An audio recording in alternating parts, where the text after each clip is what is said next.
श्रीमान् वेङ्कटनाथार्यः कवितार्किककेसरी वेदान्ताचार्यवर्यो मे सन्निधत्तां सदा हृदि।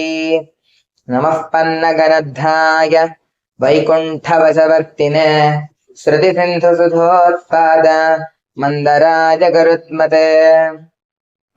गरुणमखिलवेद नीडातिरूढं विशत्पीडनोत्कण्ठिता कुण्ठवैकुण्ठपीठीकृतस्कन्धमीडे स्वनीडागतिप्रीतरुद्रासु कीर्तिस्तनाभोगगाढोपगूढस्फुरत्कण्ठकव्रातवेधव्यथावेपमान विजिह्वाधिपाकल्पविस्फार्यमानस्फठावाटिकारत्नरोचिश्चठा राजिनीराजितं कान्तिकल्लोलिनीराजितम्।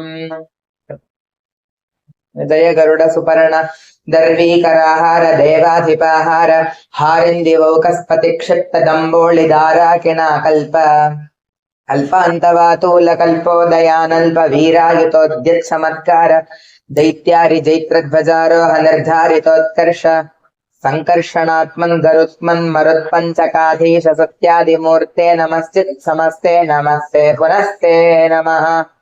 नम इदमजहत्सपर्याय पर्याय निर्यात पक्षानिलास्फालनोद्वेलपातोऽधिवीची चपेटाहतागाध पातालभाङ्कार संक्रुद्ध नागेन्द्र पीडासृणीभार भास्वन्नखश्रेण ये चण्डदुण्डाय नृत्यद्भुजङ्गभ्रुवे वज्रिणे दंष्ट्रगातुभ्यमध्यात्मविद्या विधेया विधेया भवद्दास्यमापादगेथ दगेथाश्च मे मनुरनुगत पक्षि वक्त्रस्फुरत्तारकस्तावकश्चित्र भानुप्रिया शेखरस्त्रायतां न स्त्रिवर्गापवर्गः प्रसूतिः रव्योमधामन्बलद्वेषदर्पज्वलद्वाल खिल्य प्रतिज्ञावतेरणस्थिरां तद्वबुद्धिं परां भक्तिधेनुम् जगन्मूलकन्धे मुकुन्धे महानन्ददोग्ध्रीं दधीतामुधातामहीनाम् अहीनां तक्क